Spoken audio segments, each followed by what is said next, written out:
So I'm recording this a little bit late because a couple of rules changes happened within a couple of days of each other. So I wanted to make sure that nothing else happened in the middle of me trying to do this video. And also, this might be a little bit late, but there's still plenty of topic discussions about the rules changes themselves. So let's find out what happened, shall we?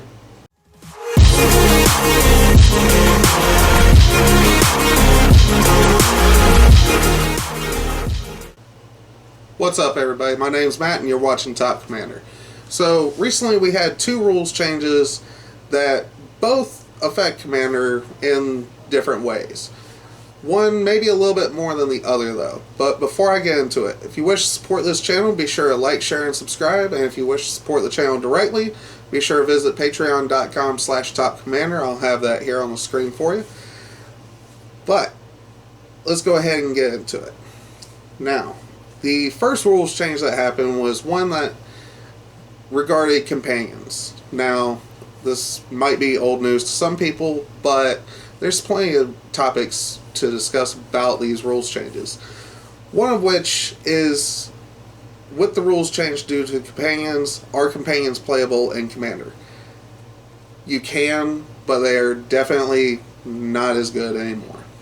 So the updated rule about companions, the way that they work is, you still have to follow the companion restrictions and build your deck according to the companion mechanic on the card itself, such as, for instance, Garuda.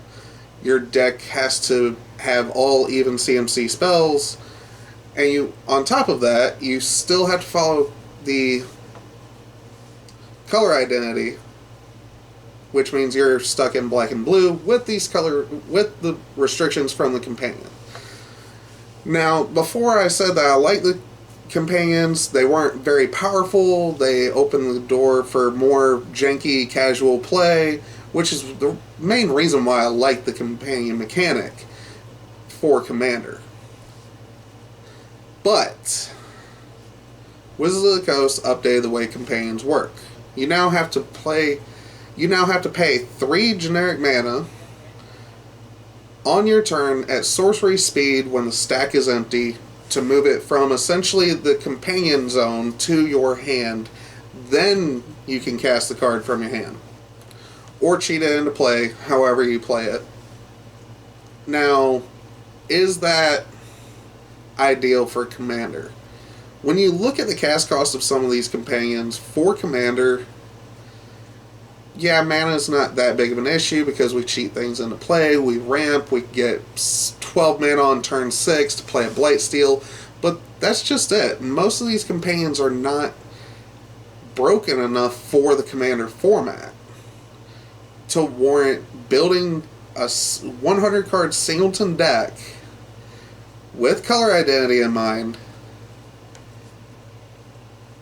and on top of that, building with the restriction of the companion themselves.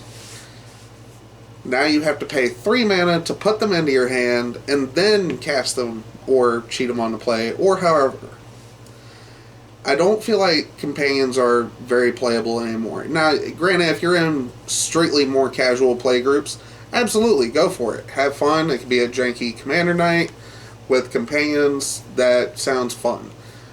But as far as higher level play for Commander, those companions are not going to be seen. The only one that I've seen playable is if you had like a Rabo Roar of the Wild and you played the green-white companion that you can play only if your entire creature base was cats.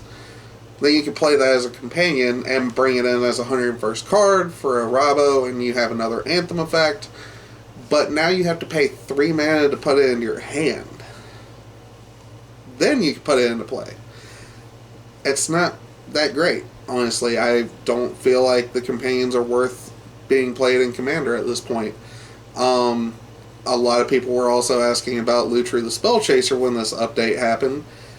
Can Lutri come off the ban list? Unfortunately, no. Even with the rules update, Lutri is banned because the companion restriction on him is not a restriction for the format. That's why he's on the ban list. It doesn't matter that he now has to be you have to pay 3 mana to put them in your hand, and then you can pay 3 mana to flash them out and dual caster mage one of your spells. It's not even that powerful of a card. It's the fact that you automatically have a Hunter in first card if you're in red and blue. That's the main reason why he's banned. Because not every deck has the ability to have that Hunter in first card. Now, with that being said, is the rules update good? For other formats, absolutely. That's the reason why they updated the rule for Companion. They had to add that. They had to errata Companions in some way because they were taking control of other formats. Now, for Commander, they weren't doing much anyways. Honestly, if you wanted to play with any of the Companions, you're better off playing them as a Commander because they are all legendary, or playing them within the 99. Those are the best options. That's just the bottom line on that one. There's not really much to be said about that, except for the fact that when Wizards of the Coast made this rules change, of course, the Rules Committee adopted the same rules change. Did they have to? Not necessarily. And here's the reason why. Because one rule that everybody knows of that the Rules Committee did not adopt from Wizards of the Coast is hybrid mana being allowed in monocolored decks. So if you look at any card that has hybrid mana, because of color identity in Commander, you can't play a hybrid mana card, even though it can cast for a red or a white. You can't play it in a mono white deck or a mono red deck. It has to be played in a deck that has red and white. A lot of people have debated this rule for quite some time, and the way that I view it is it just streamlines things. It just leave it be. The way that color identity works, it works for Commander for a reason. We don't need the hybrid mana being available for, if it's a red-white card, you can't play it in a mono-white deck. There's no reason for it. Or a black-green card being able to play in a Esper deck. Because of the green, you can't play it in an Esper deck as a mono-black card. That being said, the Rules Committee does things in a way to make the format better. The Rules Committee is concerned with Commander. That's it. Commander format is designed for a reason. It is set up a certain way. The Rules Committee knows what they're doing, and they're trying to do their best to satisfy everybody, but of course there's always going to be people with a difference of opinion. That being said, you have to keep in mind, these are just the Rules Committee is consisted of a group of friends that were all judges to make a casual format. So yes, these are things that are set up for a reason. And there's no reason why it should be that big of a deal if they decide to adopt a rule from Wizards of the Coast or not. We have color identity. Wizards of the Coast has hybrid mana. Cool. Leave that be. Now, when Wizards of the Coast adopted the rule for Companion, did we have to follow suit? Did the Rules Committee have to follow suit and adopt that change to Companion? Absolutely not. But being that we pretty much adopt the majority of the rules to kind of just streamline the game. It's just easier for people to understand. And that's the whole purpose of it. Now, the only thing that we don't follow is the hybrid mana rule that Wizards of the Coast adopts, because we run on color identity. But that's the biggest difference, isn't it? So, one rule out of all the many, many rules, every time they adopt a new mulligan rule. For the most part, Commander, we adopt the same mulligan rule in Commander.